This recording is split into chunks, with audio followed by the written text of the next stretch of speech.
These are 3 things I tell church leaders when I'm not afraid of hurting their feelings and I'm not afraid of getting fired. My name is Joel and I work with churches all across the country to help them create healthy cultures so that they can become some of the best places to work. Here's the first thing I tell leaders when I'm not afraid of hurting their feelings and I'm not afraid to get fired. You already know why your culture is messy.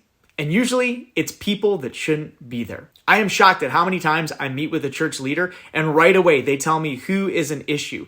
And generally, as I dig into it a little bit more, I find out that those people are an issue. It's not always that they're bad people, they just don't fit the culture anymore or the mission, and it's time for them to move on. But in the church, moving people on is hard. We don't like to do it. So we bring somebody else in to try to convince us that those people should stay or to fix a problem that, quite honestly, is never going to get fixed. You can save yourself a lot of time and money and heartache by simply making the difficult decision yourself. But most leaders are too afraid to do the hard things to protect their culture and make sure that it stays healthy. Here's the second thing I do when I'm not afraid of hurting a leader's feelings and I'm not afraid of getting fired.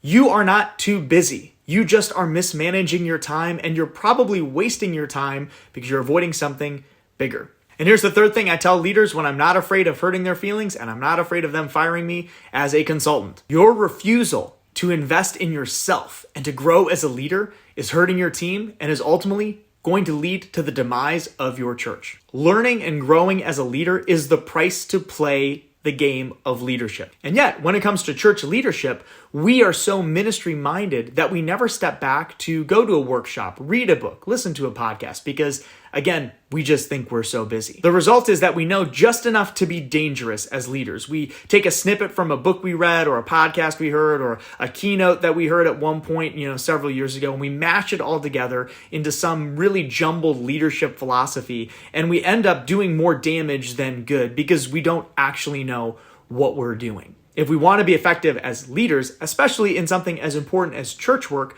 we have to step back from the work itself and figure out how we can grow. These are 3 of the things that I tell people when I'm not afraid of hurting their feelings and I'm not afraid of them firing me as a consultant, because ultimately, if they're unable to hear these things, our relationship probably isn't going to work out anyway. What would you tell your leader if you weren't afraid of hurting their feelings or weren't afraid of getting fired? Let me know in the comments. I'll pick some of the best ones and make the next video about that particular thing.